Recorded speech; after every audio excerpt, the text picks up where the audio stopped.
Good morning students. Today we are going to discuss about classical encryption techniques. So there are two types of encryption models. One is the symmetric model, another one is the asymmetric model. So in symmetric cipher model, we are going to use the secret key or a single key model.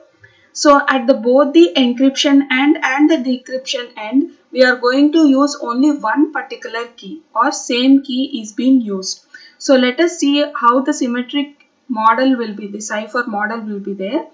So you can observe here the user sends the data and encrypted at the symmetric key. At the decrypting end also uses the same symmetric key to and received by the receiver. So the plain text hello is taken and encrypted and changed into ciphertext, and with the same key decryption is done and received by the receiver. And the symmetric key, the send using the public key and the receiver receives using the private key. So whenever the sender sends the message ABC, is changed to the ciphertext, and the receiver receives using the decryption by using the private key. So the basic terminologies are cryptography. Cryptography is nothing but the science of studying the ciphers. The cryptanalysis is the study of attacks against the cryptographic systems. And cryptology. Cryptology is nothing but the cryptography plus cryptanalysis is the cryptology.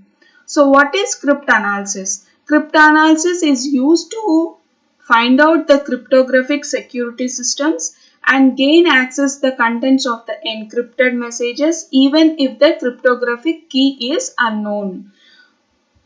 So what are the two requirements required to have the symmetric encryption? So one is the strong encryption algorithm is needed and a secret key known to the sender and receiver only. So the model of the symmetric crypto systems is, so this is the symmetric crypto system where you have the receiver or sender, the message source X is being sent and encrypted with an algorithm, and the cryptanalysis or the intruder is waiting to know the information from the either using the message that is known, or it may be the algorithms that we use. So we need to perform the strong algorithm so that he does not break the data that we send through the secret channel. So at the decryption end, the decryption algorithm is being performed, and at the destination the message is being received by the receiver.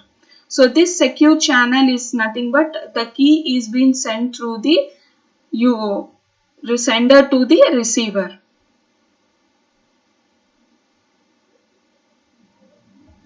Coming to the symmetric encryption, so these are the notations where we are going to represent. So y is equal to E of k, that is nothing but encryption of key comma x is the data and x is the value that we are going to get at the plain text, and decrypting with the y.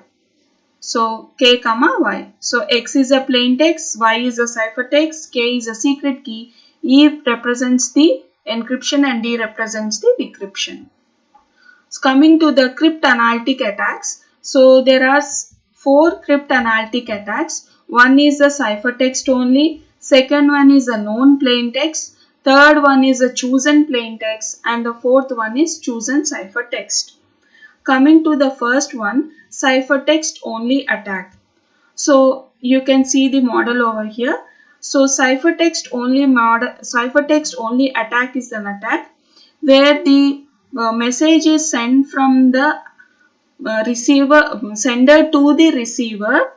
So whenever the sender encrypts the data and changes into the ciphertext, the attacker who want to know the ciphertext only, he attacks the only ciphertext, and he want to analyze that particular ciphertext to retrieve that plain text.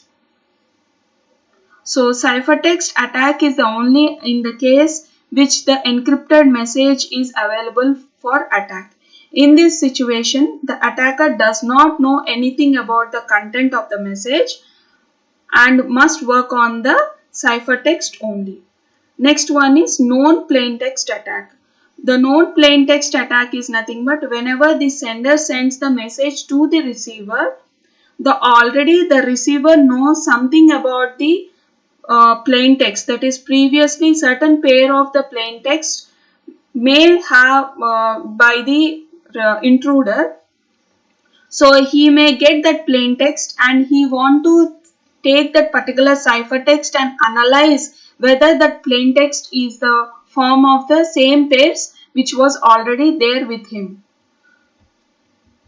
So known plaintext is an attacker knows or guesses the plaintext for some parts of the ciphertext.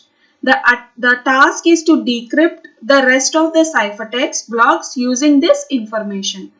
Coming to the chosen plaintext attack. So chosen plaintext attack is nothing but we are going the intruder, he doesn't want the message to be securely sent to the receiver, so he does certain manipulations in the plain text. So certain pair of the plain text are being attacked.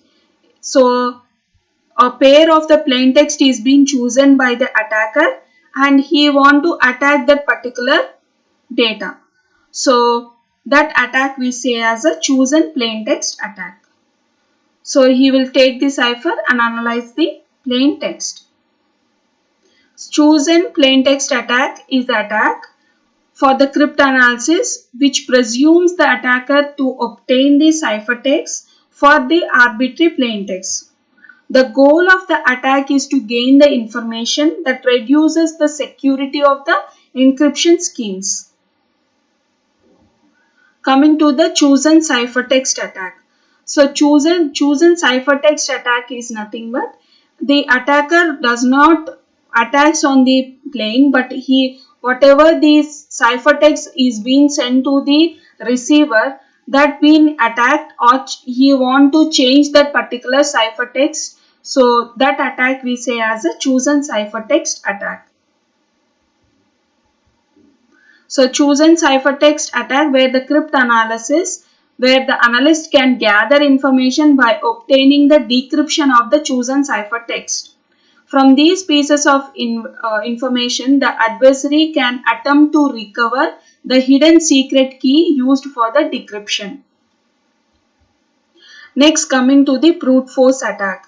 So brute force attack is the attack where the all possible keys are being done by the intruder. So he tries every possible key of piece of the ciphertext to get that particular plain text. So on the average he need to try about all possible keys. So the time needed for that particular key size is nothing but key space. So these are the key size and the number of alternate keys and the time required for the decryption and time required for the, that is in minutes and also in the milliseconds. So like that the brute force attack may be done. Coming to the cryptographic characterized along three independent dimensions. So the type of the operation used for the transforming plain text to the ciphertext, the number of keys used, and the way in which plain text is being processed, that is either in the block cipher or in the stream cipher. So it's stream cipher. So the data is sent into the plain number of bits and also the key is also sent in the form of a bits. So we are going to get the ciphertext in also in form of a bits.